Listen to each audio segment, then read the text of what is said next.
week 6 of the fantasy baseball season.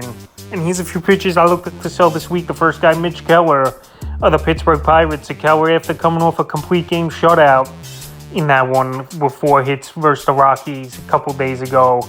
Right now, he's at peak value, and I think you can get a lot in a deal for Keller on the season. He's off to a great start, 49 2/3. 4-1 record, 56 strikeouts already, 2.72 ERA, 1.09 whip, and 6 quality starts. So last season, the record obviously wasn't good, 5-12, but 3.91 ERA, 1.40 whip, and 13 quality starts. Pretty solid for Keller. But this Pirate team, I don't think they're for real. I think they're a fluke.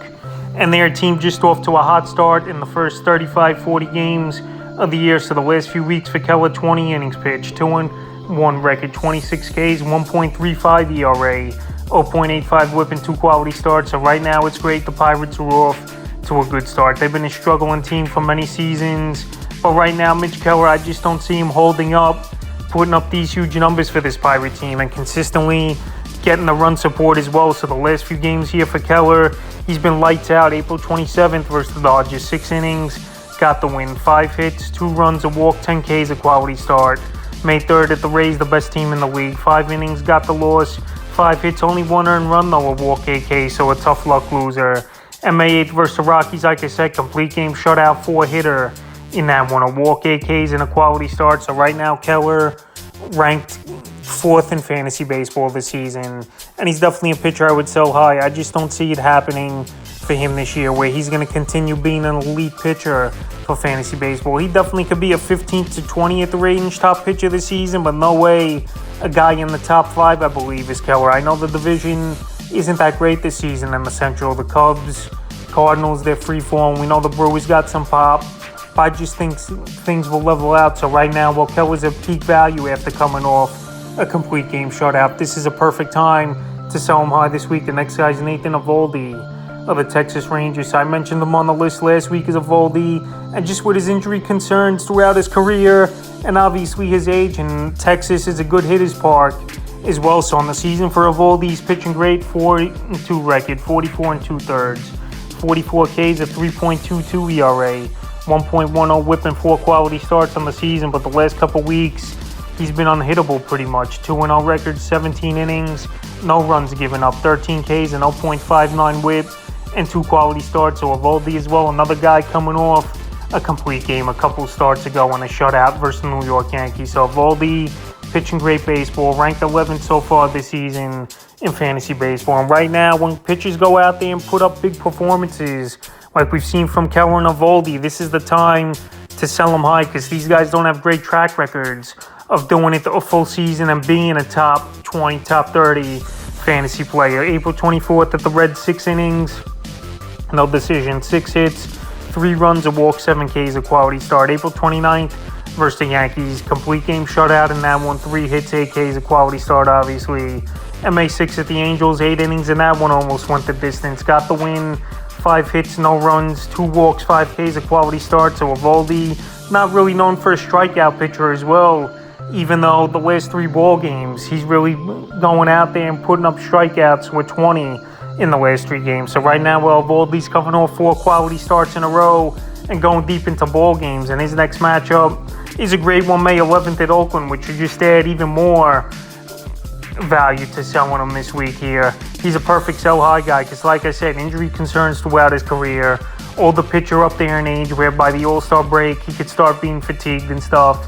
And right now it's a perfect time to sell him high while he's at peak value. The next pitcher is Carlos Estevez of the Los Angeles Angels. Estevez, one of the better closers so far and relievers in the league this season. 17 2/3, 1-1 record, 8 saves already, 23 strikeouts, a 1.02 ERA, and a 0.91 whip. And over the last few weeks here, in 7 2/3, 1-0 record, 5 saves, 12 Ks, no runs given up, 0.26 whip. So right now, Estevez, he's going out there, he's getting saves, he's pitching good baseball for this Los Angeles Angel team.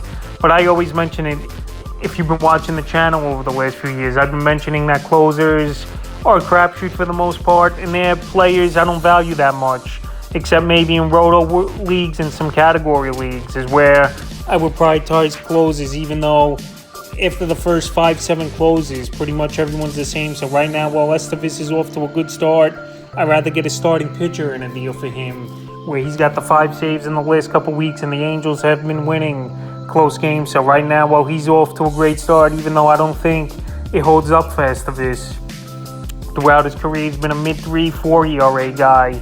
And yes, he's had closer experience, but right now, while he's playing over his head and pitching lights out, he's a perfect sell high pitcher this week. The next guy's Justin Steele of the Chicago Cubs. So Steele, another guy in the top 5 in the rankings this season. 43 and a third, 5-0 record, 36 Ks, an awesome 1.45 ERA, an 0.95 WHIP, and 6 quality starts. So Steele, one of the top prospects in the system over the last few seasons. And this year, he's come on the scene after last season had 119 innings under his belt. And he's taken the league by storm in fantasy baseball in the early going of the year. 18 and a third in the last 2 weeks. 2-0 record of 1.47 ERA, 1.04 WHIP, and 2 quality starts. So Steele's going out there and he's mowing through these lineups. And I know the division isn't that great this season in the Central, but I don't expect Steele to keep up the numbers he's putting in right now for the Chicago Cub team. So the last few games here for Steele: April 25th versus the Padres, 5 and a third, got the win.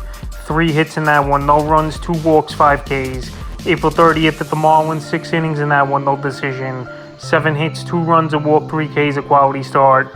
And May 5th versus the Marlins, 7 innings, got the win in that ball game. 6 hits, a run, 4 Ks, a quality start. So he's going out there, Steele, and he's got 5 quality starts in the last 6 outings.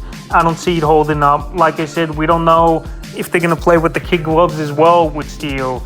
Is this Cub team? His innings start stacking up as the year goes on. Today, he's got another solid matchup on paper versus the Cardinals. Even though this Cardinal team, over the last few days, they're starting to score runs and could put up a decent game versus Steele, especially in an afternoon ball game at Wrigley Field. But anyway, right now, he's pitching good, and he could fetch you a good hitter and possibly even get you a hitter and a pitcher in a deal.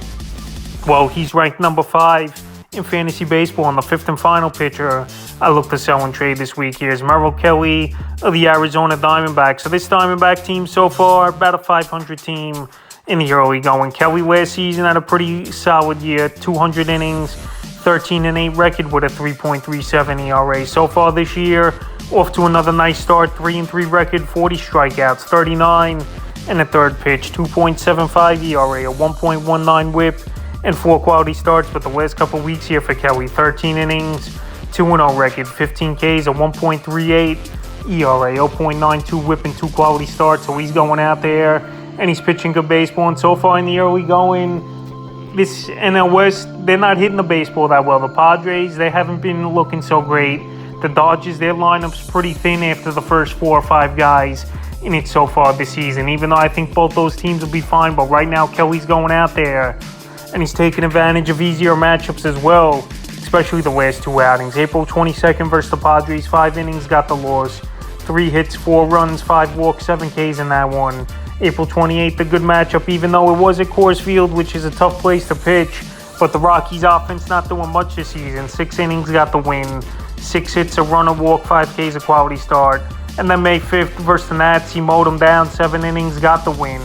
4 hits, a run, a walk, 10 Ks, a quality start. So Kelly, 4 quality starts in the last 5 outings. He's got another good matchup on paper today versus the Miami Marlins that obviously have trouble scoring the baseball on a consistent pace.